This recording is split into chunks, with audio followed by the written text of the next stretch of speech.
What's up, guys? Pretty excited. I get to take the GT550. It's a beautiful Friday out. Big clouds in the sky, blue sky, sun's out, and I'm gonna send it on this bad boy. So without further ado, let's fire it up.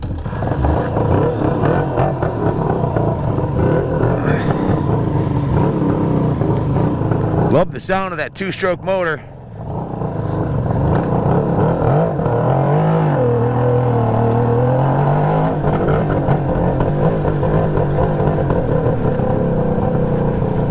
They're paving the road here, so I'm going to go around the back way.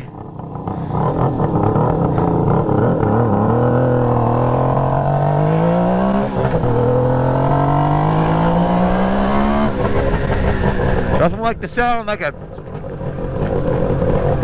3-cylinder two-stroke 550.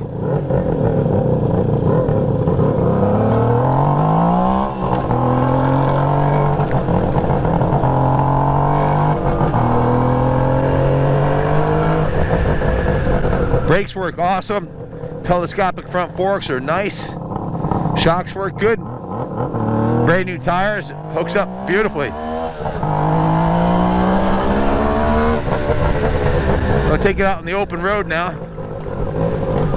This engine is 3-cylinder two-stroke 550. It's 6.7 to 1 compression ratio, so it has a very low compression ratio, and the under square engine, which means a small pistons with a long stroke. It's a relatively unstressed motor, designed for the long haul. And the cylinders are the chrome plated, so they're going to last a long time. And runs great.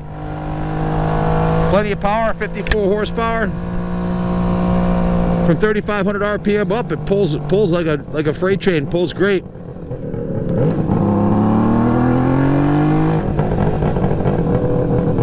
And nothing like the sound of a vintage two-stroke motor.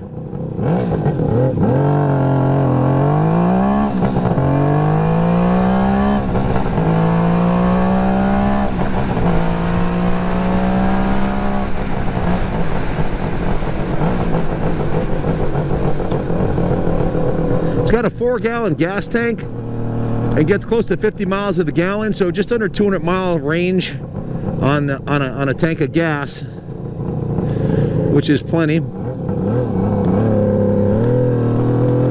And it's a GT bike. It's designed for grand touring, long distance riding, but it's sporty. It's light, about 460 pounds. It's a 5-speed wet clutch transmission. So it shifts beautifully, clutch works perfectly.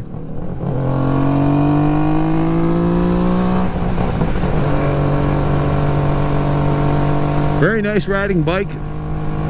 It also has a low seat height, and it's a 31.5-inch seat height. I'm not sure how tall you are, but it's definitely, I'm 6'2".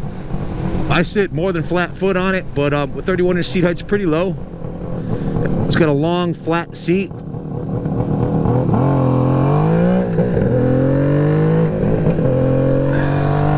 guy came up fast.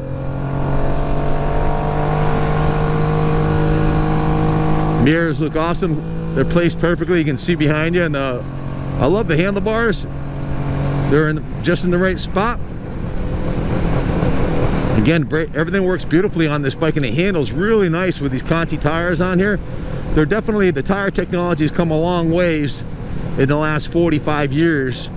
So this thing definitely handles better than it did brand new. These are beautiful.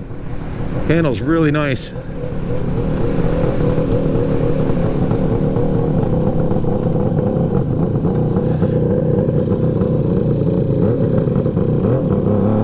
Definitely a bike that'll turn heads everywhere it goes, just by not only the way it looks, but the way it sounds.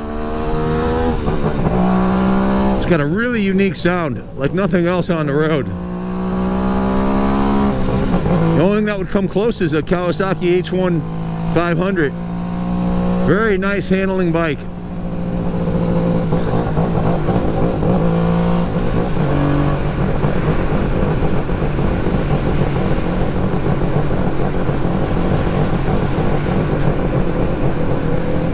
weather's beautiful today. Nice day for a ride. Nice crisp day.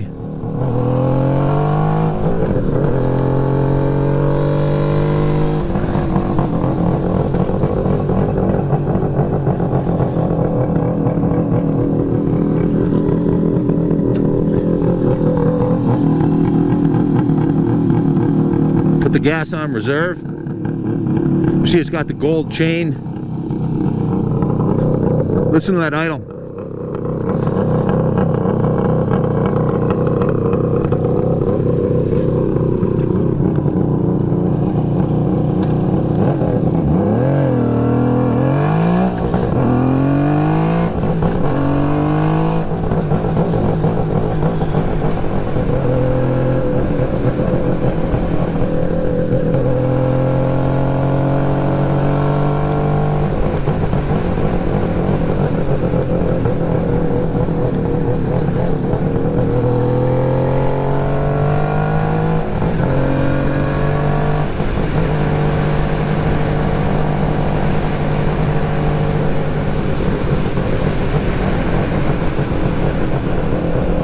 These are very simple engines to work on.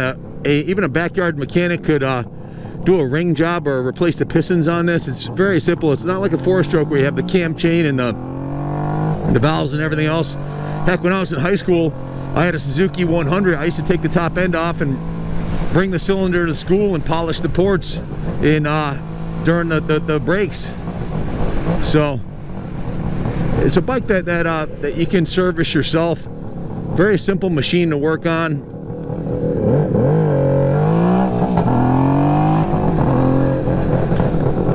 And heck, it's lasted 45 years. It stood the test of time. The chrome, the paint, the aluminum, all's in beautiful condition. So if you take care of it, it'll probably outlast you.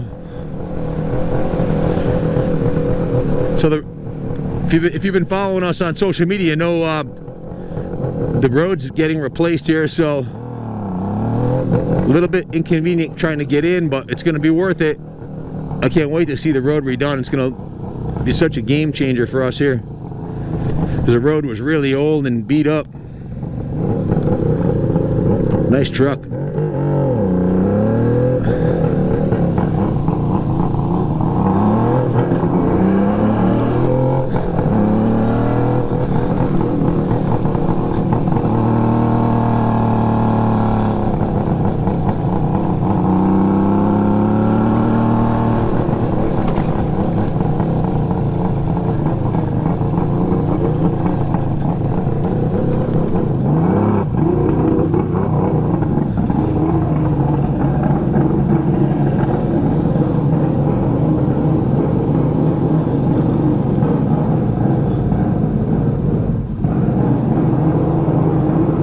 Well, that was a fun ride.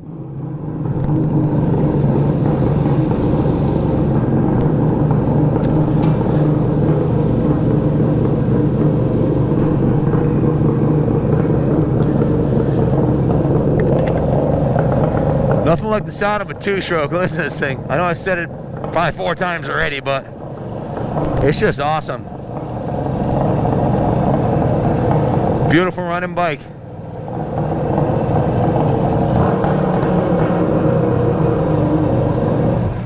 Well, that was fun.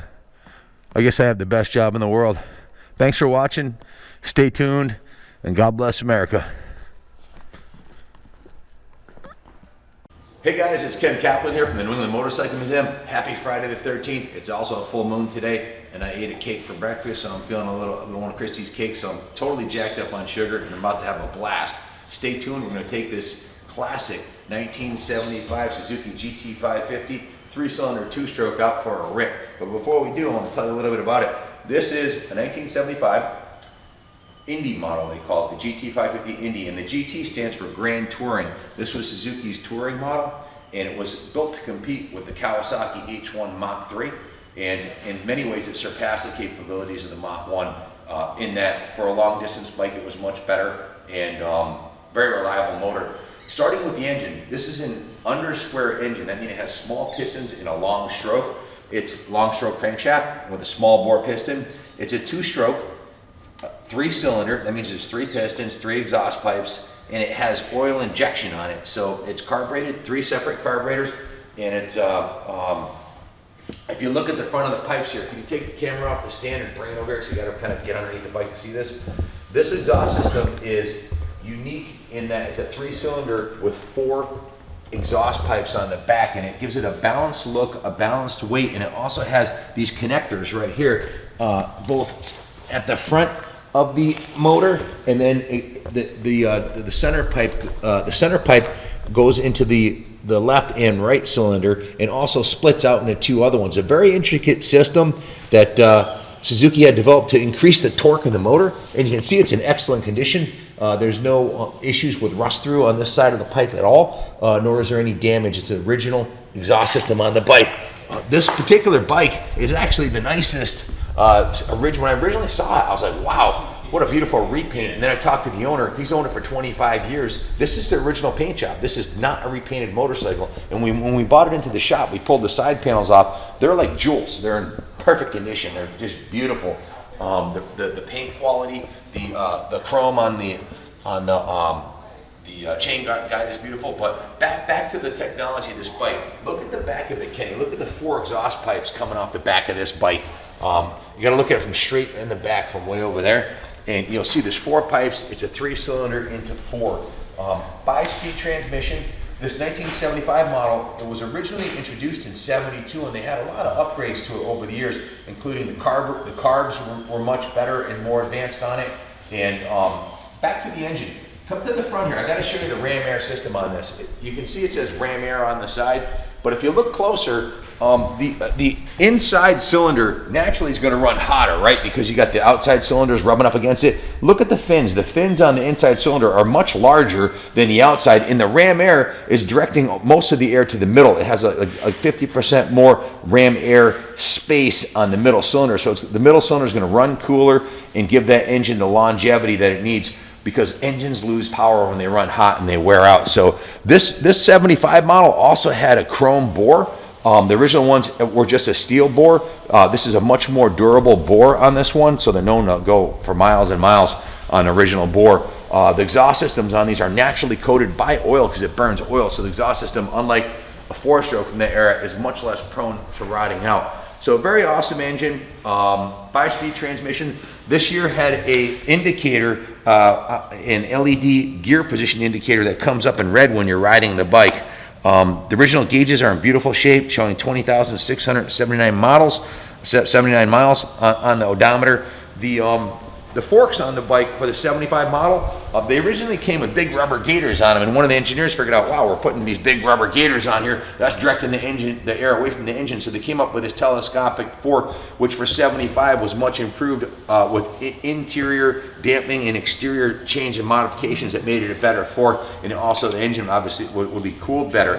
One of the things I want to point out, this side of the fork, if you look, there's 2 mounting bolts right here for an extra caliper. These are the same forks that came on the GT550, and one of the common modifications for the guys that were upgrading these bikes is they'd buy a GT550 caliper and rotor and master cylinder bolted on, so you'd have 2 disc brakes. Also, the 75 model had disc brake. The earlier models were a 4-shoe leading brake.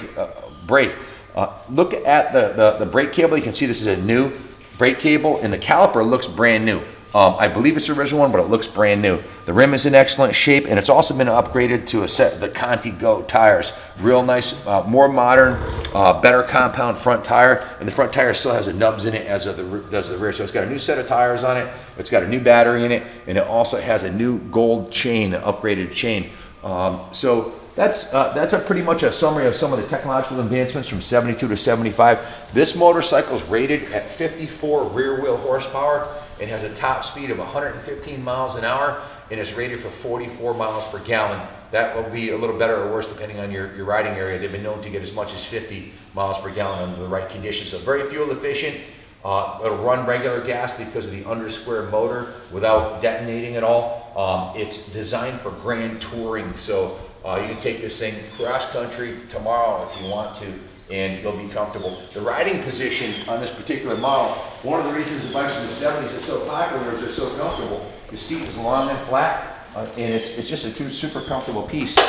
This bike also has a locking gas cap, which is something not many bikes from that era had. The grips are in brand new condition, as are the mirrors, and the bars were upgraded to a little bit lower bend superbike style bar. The brake levers are beautiful. Back to the fit and finish on this particular bike. This bike is 100% bone stock, original paint, and all the chrome is original. The chrome's beautiful on the bike. One of the other upgrades for 1975 is the airbox had this chrome cover on it. Gives it a little more bling. A lot of polished aluminum and chrome on this bike, so it's very easy to keep it looking nice. They also redesigned the side panel for the 1975 model, and again, these are the nicest set of side panels I've ever seen on a 75 Suzuki in the last 10 years. We have a GT550, the big brother to this one, the AKA the teapot or the tea kettle. The 750 Water Buffalo was a liquid cooled version, 750 cc's, a little bigger than this, but still a 3D triple. Same year, same color, and the paint on that one is, I'd say it's a toss up. Both of those are phenomenal condition bikes. The rear tire, again, a matching Conti tire, brand new condition. The brakes are brand new. It has not even had the first adjustment on the rear brake. It's all the way out, so there's plenty of brake pad left there. Everything works beautifully on the bike. The turn signals, the horn. I'll do a riding demo. And as far as items that have been upgraded, obviously the tires and chain and sprockets, those are wear items. Other than that, the bike, the handlebars also have been upgraded. And the seat covers, I think the seat cover's been replaced. I'm 90% sure it has been, but I'm not 100% sure. I'm 90. It's been replaced. It's not, okay, so Kenny's 100% sure. The underside of the seat base is in beautiful shape. It's got a new battery. You can see this is a bike that was well cared for. Kenny, is there anything you want to add about this bike? I know Kenny rode this bike up at Rice and Ramen. I was like, wow, look at this thing. It sounds awesome, looks awesome. We ended up buying it at the show. Is there anything you want to add about the bike or the previous owner or anything? No, love it first ride for sure. And to me, it was an easy sale. We don't see them, well, we don't see many Suzuki triples, period. So to find one like this with original paint, original exhaust system. The gentleman that we bought the bike from actually rode it to the show, and I flagged him down and said, "Hey, come on over here." And we ended up buying the bike. So I was really excited about that. He's actually one of our fans and one of our YouTube fans, and he recognized me and let me take the bike on a nice demo ride, and wow, the thing barked. We have the GT380 we have in stock. We have all three models in the museum now, the 380, the 550, and the 750. Are they all 75s? I don't remember. The 380 is the same color, isn't it? The 380 is, or is it a different color? It's a 76, I believe. It's red. Oh, it's red. Yep. Okay. So I know we have the full model lineup here. If you want to come to the museum and check it out, they'll probably be here for a little while. Hopefully whoever buys this will leave it in the museum. You're more than welcome to. Or if you want to ship it, Kenny can go over the options for that. We can ship the bike anywhere in the States inexpensively, or even overseas to the UK, Australia, most places in the world. Contact us with your location or zip code for a quote, or call us with any questions. We offer financing on these classic bikes as well. Absolutely a phenomenal museum quality, investment quality motorcycle. By that I mean this is a bike that's close enough to all original that it's going to go up. Original paint, it's never going to go down in value. It's only going to go up, and they're becoming more and more rare as years go by. Most of these were ridden into the ground and discarded in the late 70s and 80s, and now to find one in this kind of shape that was a 25-year love affair from the previous owner is just not heard of. So that's enough out of me. I'm going to take it for a rip. And if you have any questions, give us a call. Again, bike's never been dropped. There's no damage on the bar ends or levers or mirrors. The front chrome on the headlight and the ears that support the headlight are perfectly straight, indicating that the turn signal's never been bent or mauled in any way. So good luck finding a nicer one than this. I don't think there's one out there nicer than this that I've seen. The only issue I saw on this bike anywhere is this particular baffle down here on this side. This screw wore out, so the baffle's been mounted in there. There's a tiny bit of there's a tiny little rust hole right here. Can you see that? Tiny, it's not even all the way through, I don't think, but there's a little rust spot right there. So this pipe could use to be either repaired or replaced. We did find a replacement on eBay, several of them, between $30 and $100 to buy this lower pipe, and it's not that big of a deal. To change it, it's a bolt-on, bolt-off item, or leave it alone and just ride it. So another thing to note, the Suzuki badge on the right side of the engine case fell off some time ago, and this is on order. That will be installed this week. We figured that we'd shoot the video while the bike's ready. We couldn't resist. Yeah, so, actually the guy said it flew off on the way to the event. He said, well, yeah, he said it was there when he left. He was doing like 85 on the highway and it blew off. But we have the original OEM badge being shipped to us right now, so that'll be on there nice and fresh.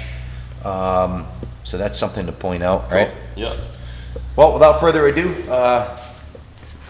well, if you made it this far in the video, you've already seen the test ride. But, so we're gonna rewind. Stay tuned. Lots of great stuff going on here. God bless America.